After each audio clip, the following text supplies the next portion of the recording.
Welcome to Truth Behind History. The stories are real, the impact is lasting. Today, we're diving into a part of history that's often ignored, misunderstood, or dismissed as criminal by those in power, but for millions, it was a matter of life and death. Let me ask you something. What happens when the state controls everything, but still can't provide the basics? What happens when food vanishes from the shelves, when medicine runs out, and when working hard still leaves you empty-handed? Do people just give up? No, they adapt, they trade, they survive outside the system. This video is about the unsanctioned economies that emerged under some of the most authoritarian regimes in modern history. But don't think of these black markets as dens of smugglers and criminals. Think of them as lifeboats. These were voluntary exchanges, people helping each other when the system failed them. Not sanctioned by the state, sure, but deeply human. Let's define what we're talking about here. A black market is simply a market where goods or services are exchanged without official permission. That's it. In free societies,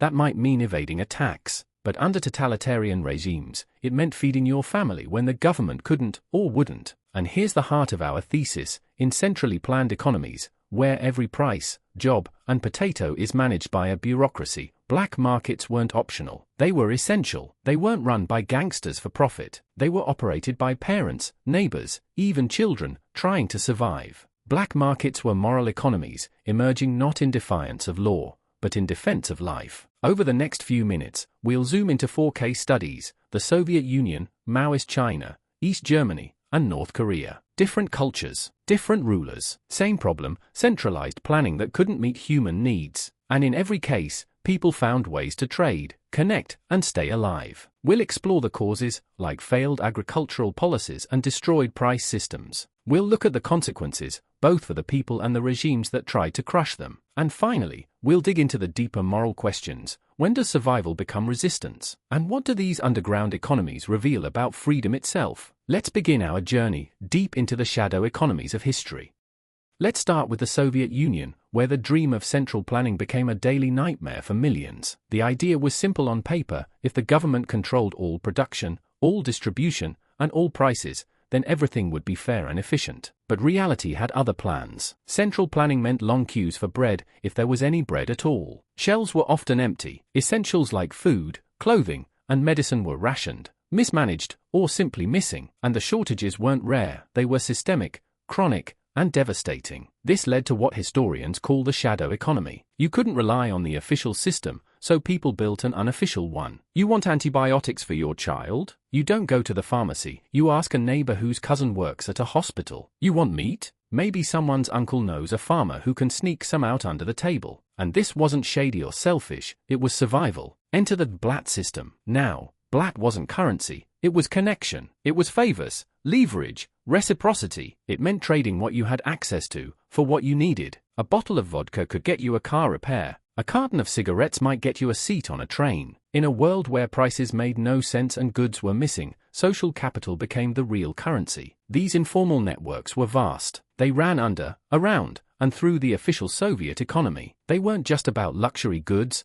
they were how people got shoes, soap, and sometimes even surgeries. And they were remarkably efficient because they were built on mutual need, not bureaucratic paperwork. So how did the state respond? Predictably, with crackdowns. The government didn't just see this as disobedience, they saw it as a threat to their control. Police raids, arrests, and propaganda campaigns tried to squash these black market activities. But the harder they pushed, the more resourceful people became. The truth is, when the official system fails to deliver, people will always build their own. In the Soviet Union, the black market wasn't an act of rebellion, it was an act of resilience. And it kept millions alive when the state system left them behind. Now let's cross over the Iron Curtain to East Germany, where trade didn't stop at the Berlin Wall, it just went underground. The German Democratic Republic, or GDR, was one of the most tightly controlled societies in the Eastern Bloc. Everything was rationed, monitored, and planned by the state. Citizens were assigned jobs, assigned homes, even assigned portions of meat. And the surveillance? Intense. The Stasi, the secret police, had files on almost everyone. Neighbors informed on neighbors. Privacy was not just rare, it was dangerous. But the human desire for choice, for quality, for freedom, that's not so easy to ration. Western goods, especially items like jeans, records, and electronics, became hot commodities. Imagine this: a pair of Levi's, just an ordinary pair of blue jeans, could be worth more than a month's salary in East Berlin. Why? Because it wasn't just about the product. It was about the idea. Western goods represented style, identity, and a life outside the grey uniformity of socialism. These things became contraband items so mundane in the West, yet so culturally explosive in the East. A cassette tape of Western rock music, for example, could circulate for months, copied and shared in secret listening parties behind closed doors. It wasn't just trade, it was rebellion in denim and basslines. But the more the GDR tried to suppress this underground demand, the more it grew. Attempts to eliminate desire through propaganda or fear didn't work. In fact, they backfired. The harder they tried to control what people wanted, the more valuable those things became. People got creative. Barter networks spread like invisible webs across the country. If you couldn't get what you needed from the store, maybe you could trade a repair job for a carton of Western cigarettes, or swap potatoes for a used Walkman. Cross-border smuggling became an art form, risky, illegal, and deeply human. And all of it, every faded record, every worn-out pair of jeans, revealed a truth the regime didn't want to admit. You can control borders, you can control speech, but you can't control desire. And where there is desire, there will always be a market.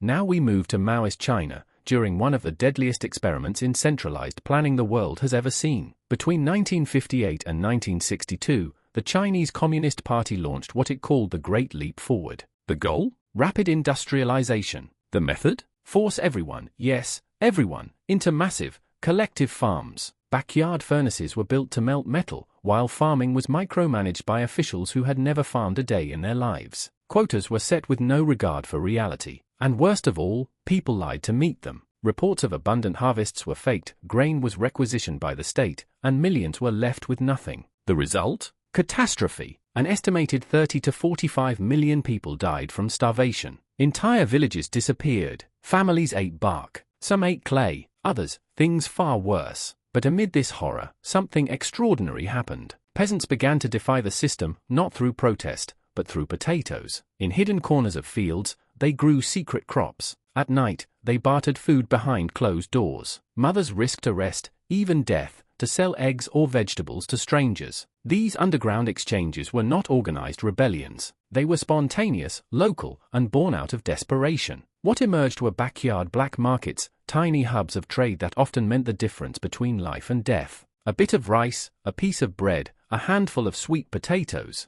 traded quietly, passed hand to hand, not for profit, for survival. And it was incredibly dangerous. Getting caught could mean imprisonment, or worse. But what choice did people have? When the official system starved you, feeding your family became an act of quiet defiance. These black markets weren't created by ideology, they were born of necessity. And though the famine took tens of millions, it is no exaggeration to say that these informal trades saved countless others. They represented not just food, but human dignity, cooperation, and the refusal to die quietly. This is what happens when centralized planning ignores reality. Spontaneous order rises in its place, not because it's allowed, but because it must.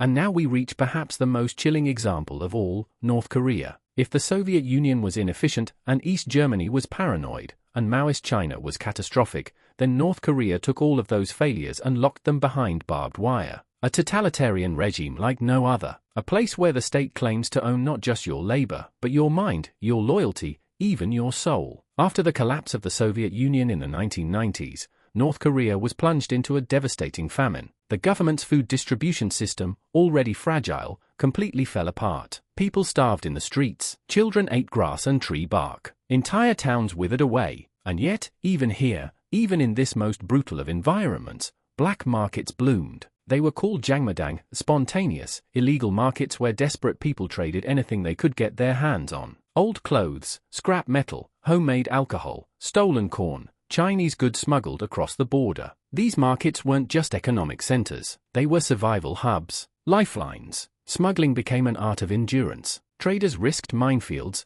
armed guards, and brutal punishment to sneak goods across from China. Radios, flash drives, even South Korean TV shows found their way in, sparking not just trade, but dangerous new ideas. Ideas about freedom, about life beyond the iron cage. At first, the North Korean regime tried to stamp the markets out with an iron fist. Raids, arrests, public executions. But no matter how hard they tried, the markets always came back. Because when the official system gives you nothing, you have no choice but to build your own. Today, many North Koreans survive not because of the state, but in spite of it. The Jangmadang economy has created a generation of citizens who know, even if they cannot say it out loud, that survival comes from individual initiative, not government handouts. In the darkest corners of the world, the human spirit still finds ways to trade, to connect, to hope. And in North Korea, that spirit lives on, hidden in every quiet handshake, every smuggled good, every whispered dream of freedom.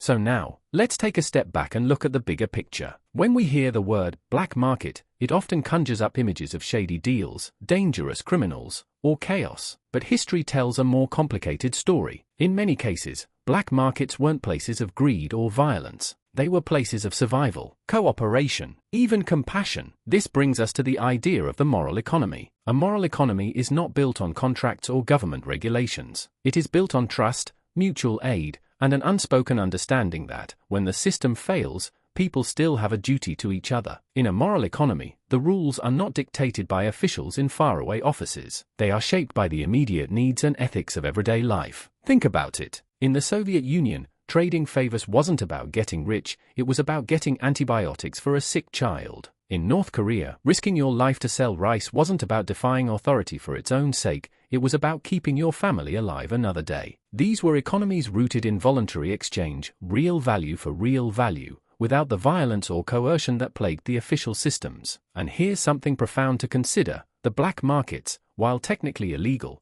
often worked better than the sanctioned ones. They responded to real needs. They adapted to shortages. They rewarded trust and reputation, not political loyalty. In many ways, these underground economies revealed a timeless truth. When you strip away the paperwork, the bureaucracy, the slogans, what remains is the simple human drive to help yourself and help others, freely and voluntarily. Black markets, in these historical cases, were not just economic acts. They were moral acts. Quiet declarations that life, dignity, and community mattered more than blind obedience to a failing system. And perhaps, without even realizing it, the people who bartered grain, traded jeans, or smuggled radios, were keeping alive not just themselves, but the spirit of freedom itself.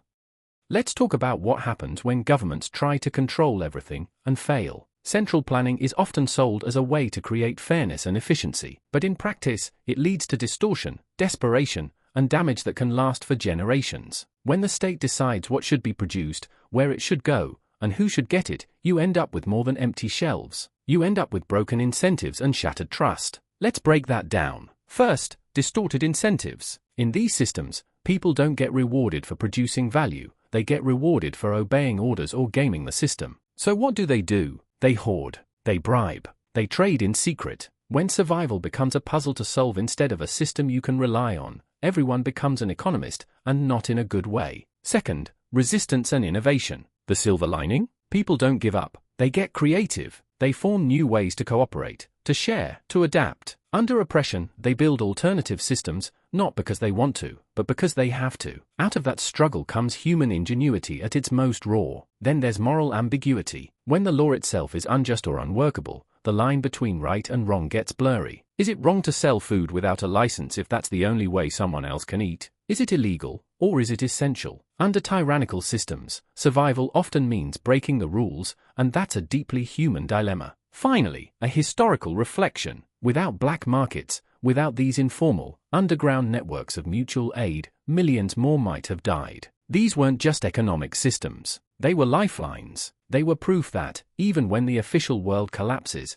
people will still find ways to live, trade, and care for each other. This is the hidden cost of centralized control, not just material failure, but the erosion of truth, trust, and morality itself. Let's end by asking the deeper questions, the ones that don't always make it into textbooks. What do these black markets really say about freedom, about human dignity, and about right and wrong? First, let's be clear, many of these regimes didn't just mismanage economies. They criminalized cooperation. Helping your neighbor, sharing food, trading clothes, those things were punished. Voluntary exchange, one of the most natural human actions, was treated as rebellion. But what happens when the law forbids kindness? When you need state permission to feed someone who's starving, that's where moral clarity kicks in. You don't need a government's blessing to do what's right. History shows us that morality often survives underground, even when justice above ground has disappeared. And that brings us to human dignity in action. The people we've talked about across the Soviet Union, East Germany, Maoist China, and North Korea, they didn't just break rules. They accepted risk, took responsibility, and acted with agency. They kept their communities alive, not with slogans, but with choices. Small, brave choices that defied control and affirmed life. So here's a final call to curiosity. If this kind of economic resistance could save lives in the past, where might it be happening today? Not in the same form, maybe, but wherever coercion reigns and freedom shrinks, you can bet someone, somewhere, is trading, building, surviving, outside the system. Freedom doesn't disappear, it adapts. And sometimes, the most powerful revolutions happen one quiet transaction at a time.